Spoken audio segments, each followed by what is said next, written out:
Assalamualaikum kumaha damang sareng wilujeng sumping ke channel Abdi hatur nuhun buat teman-teman yang sudah klik menonton video ini. Kalian bersama dengan saya BDT berasal dari Borneo Sabah akan menemani teman-teman dalam episode reaction sekali ini. Hari ini kita akan buat sebuah reaction video daripada channel Sakral Channel, dan judul daripada video ini pula adalah 9 tanda kebangkitan Nusantara menjadi mercusuar dunia sudah dimulai. Itu judul daripada video yang akan kita buat reaction. Ini adalah sebuah judul yang begitu keren guys. Jadi apakah 9 tanda kebangkitan Nusantara nih, kita akan nonton di dalam isi kandungan video ini. Sebelum itu mohon izin daripada Sakral Channel, izinkan saya buat reactions daripada video ini, dan link asli daripada video ini akan saya letak di description box di bawah. Kalian bisa pertimbangkan untuk subscribe channel yang saya react. Ojo lalai di subscribe channelku dan juga channel yang saya react guys, oke? Semoga kalian semua berada dalam keadaan yang baik-baik saja, selalu dimurahkan rezeki, dipermudahkan segala urusan dunia dan akhirat. Amin ya rabbal alamin. Tanpa membuang waktu lagi, mari sama-sama kita nonton isi kandungan daripada video ini. Let's go, good people. 1, 2.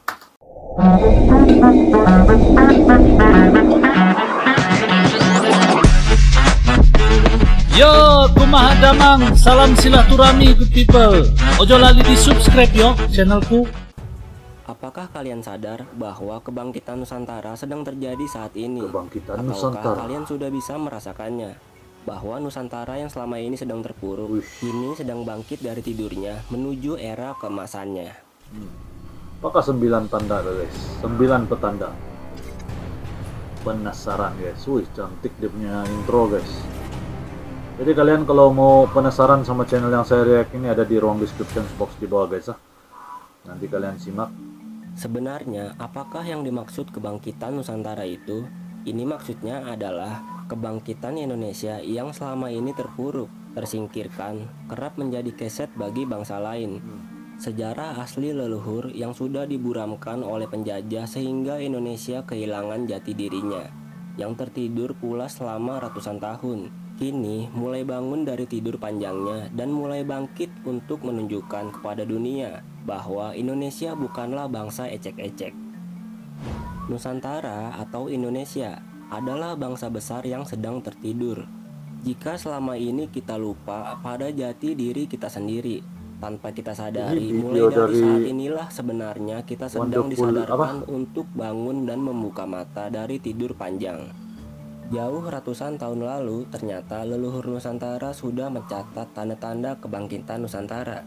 Apa sajakah tanda-tanda itu? Berikut ini adalah tanda-tanda kebangkitan Nusantara menurut naskah serat-serat kuno. Apa tanda-tanda 1. Munculnya pemimpin dari pinggiran Kali Solo. Dalam serat Mahameru kuno tertulis ramalan Sabdopalon Nagi Janji sebagai berikut. Suatu ketika akan datang seorang pemimpin dari pinggiran Kali Solo dan bakal mampu mewujudkan impian anak cucuku. Pemimpin itu memberikan hak-hakku yang sebelumnya direbut bangsa keturunan Kurawa. Dan di tempat yang barulah seluruh dunia akan dibuat silau dengan cahaya Nusantara. Yang dimaksud dari Kali Solo itu sendiri yaitu Sungai Bengawan Solo, yang merupakan sungai atau kali terbesar dan terpanjang di Pulau Jawa. Jika kita lihat selama ini Indonesia sudah dipimpin oleh 7 orang presiden. Namun hanya 1 presiden yang berasal dari daerah yang pinggirnya dilewati oleh Kali Solo. Bapak Jokowi. Siapakah presiden ini? Ya, Pak D. Joko Widodo. Pak Jokowi. Yang dulu pernah menjadi wali kota Solo selama 2 periode dan kini menjadi presiden selama 2 periode. Betul-betul loh nih ramalan guys. Jokowi adalah satu-satunya dari 7 presiden yang berasal dari Solo, kota yang pinggirnya dilewati Kali Solo atau Sungai Bengawan Solo. Ini sesuai dengan isi naskah serat Mahameru kuno. Gila ramalan dia. Ramalan serat-serat kuno. Kebangkitan Nusantara ini ternyata sudah lama diramalkan dalam karya-karya sastra kuno. Di antaranya adalah serat Jangka Sabdopalon atau yang saat ini dikenal sebagai Sabdopalon Nagi Janji, serat Jangka Jayabaya, serat Dharma Gandul, dan serat Mahameru kuno. Diungkapkan dalam isi serat-serat kuno tersebut, sejak runtuhnya kerajaan Majapahit, Nusantara mulai mengalami kemunduran dan mulai kehilangan jati dirinya. Nusantara akan terus menjadi bangsa yang mudah dijajah dan diliputi oleh beragam konflik. Kelak 500 tahun kemudian, jati diri Nusantara akan bangkit dan berjaya menuju era kemasannya kembali. hingga Nusantara menjadi mercusuar dunia. Seluruh dunia akan dibuat terpukau oleh kemilau kejayaan Nusantara. Setidaknya begitulah yang diungkapkan oleh Eyang Semar yang tertulis dalam serat-serat tersebut. Eyang Semar merupakan sosok gaib yang sangat dihormati di tanah Jawa. Beliau telah diutus turun ke bumi untuk menjadi pamomong para kesatria. Sekarang mari kita hitung berdasarkan tahunnya. Dalam serat tersebut diungkapkan Nusantara akan bangkit setelah 500 tahun 500 dari tahun. runtuhnya Majapahit. Sejarah Majapahit sendiri benar-benar mengalami keruntuhan pada tahun 1527. Jadi kalau setelah 500 diserang tahun kerajaan Demak di bawah pimpinan Sultan Trenggana. 20 Maka era keemasan kebangkitan 27, Nusantara iya. setelah 500 tahun dari keruntuhan Majapahit yaitu dimulai dari abad ini. Oh betul Mulai guys ini. tahun-tahun ini Wih. juga Nusantara sudah mulai menampakkan tanda-tanda kebangkitannya. Gila bikin merinding 3. ini ramalan Berdirinya guys. Garuda Wisnu Gila. Kencana di Pulau Dewata. Subhanallah. Dalam serat Mahameru kuno juga disebutkan pertanda yang pas dari kejadian di Indonesia akhir-akhir ini, yaitu berdirinya Garuda Wisnu Kencana di Pulau Dewata atau Bali. Dan hal ini tertulis jelas dalam serat kuno tersebut sebagai berikut.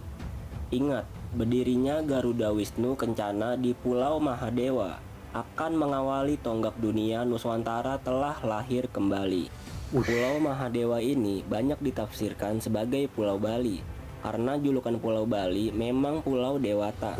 Ya, Pulau Patung Dewata. Garuda Wisnu sendiri selesai dibangun pada tahun 2018, tepat di bawah kepemerintahan Joko Widodo. Kebetulan atau bukan? Ingat, di dunia ini tidak ada yang namanya kebetulan karena semuanya sudah tertulis di Lauhul Mahfudz dan sudah direncanakan oleh Yang Maha Kuasa. 4. Dibubarkannya HTI dan FPI sebagai penanda pemberantasan terhadap ideologi asing. HTI dan Sebagai FPI itu negara apa yang tuh guys? memiliki sumber daya alam yang melimpah, bukan rahasia umum lagi jika Nah, Indonesia hilirisasi. menjadi incaran banyak negara asing. Penjajahan memang sudah ditiadakan sejak Perang Dunia berakhir. Namun masih ada 1001 cara bagi bangsa asing dan elit-elit kapitalis asing Menjajah. untuk menguasai Indonesia. Mereka sudah menerapkan strategi seperti jika tidak bisa menjajah Indonesia secara langsung, maka kuasailah perpolitikan di Indonesia dari dalam. Rusaklah jiwa nasionalisme generasi anak muda, belokkan sejarahnya dan sembunyikan sejarah asli Indonesia yang sebenarnya. Salah satu metode penguasaan ini adalah dengan memasukkan ideologi-ideologi asing ke dalam Indonesia. Ideologi khalifah kebetulan menjadi ideologi senjata yang coba dimasukkan ke dalam perpolitikan Indonesia. Kenapa mereka memasukkan senjata khalifah di sini? Karena mayoritas masyarakat Indonesia itu menganut agama Islam, sehingga umat agama Islamlah yang mereka kacaukan. Kedua ormas Islam ini secara resmi dibubarkan pemerintah pada tahun 2020 lalu melalui surat keputusan bersama. Karena dinilai bertentangan dengan tujuan Pancasila dan Undang-Undang 1945. Dan FPI juga terbukti berbaiat kepada ISIS, yakni organisasi terorisme di Irak dan Suriah, yang juga mengusung konsep khilafah. 5. Pindahnya ibu kota Indonesia ke Kalimantan. Ini pun Saat sudah di ini dalam masih ramalan. banyak masyarakat Indonesia yang belum sadar atau belum tahu kalau ibu kota Indonesia bukanlah Jakarta lagi, melainkan sudah pindah ke Nusantara. Kalimantan dengan nama Nusantara. Pada tanggal 14 Januari 2022, Presiden Joko Widodo telah meresmikan nama Nusantara sebagai nama ibu kota Indonesia yang baru. Kota Nusantara ini terletak di Penajam Pasir Satu Utara, pulau sama Sabah, Kalimantan guys. Timur. Dari 80 nama yang terdaftar, Presiden Jokowi memilih nama Nusantara karena dianggap nama Nusantara sudah lama terkenal dan menjadi ikon di dunia internasional. Menariknya, di dalam serat kuno Mahameru, leluhur Nusantara sudah memprediksi akan adanya kejadian pemindahan ibu kota ini. Dan ini akan Gila. berkaitan dengan kebangkitan Nusantara menjadi mercusuar dunia. Takut nih ramalan. 6. Meletusnya Gunung Merapi setelah 500 tahun runtuhnya Kerajaan Majapahit. Kerajaan Majapahit memiliki dua versi tahun kejatuhan. Namun jika dilihat dari naskah Dharma Gandul, Majapahit runtuh pada tahun 1478. Dalam naskah ini juga dikisahkan 500 tahun kemudian Sabdo Palon akan kembali untuk mengembalikan kejayaan Nusantara dan membangkitkan ajaran leluhur Nusantara. Kembalinya Sabdo Palon ditandai dengan meletusnya Gunung Merapi dan laharnya nanti mengalir ke arah barat daya. Dalam serat Dharma Gandul juga tertulis perjanjian Sabdo Palon dengan raja terakhir Majapahit, yaitu Prabu Brawijaya kelima. Di situ tertulis bahwa masa kejatuhan Nusantara hanya berusia 500 tahun dan 4 zaman, yang dimana di masa ini Nusantara sudah jatuh kepada kekuasaan kerajaan Islam dan mulai mengalami kemunduran dari beragam sisi. Hitungan zaman dalam sistem kalender Jawa adalah sewindu atau 8 tahun. Jika demikian, maka 4 zaman yang dimaksud adalah 32 tahun.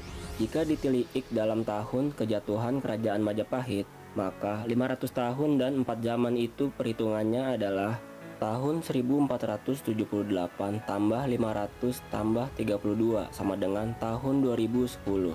Ini adalah tahun terakhir kali Gunung Merapi meletus yang beritanya menghebohkan pertelevisian Indonesia selama berminggu-minggu. 7. Ditegakkannya kembali ajaran Budi.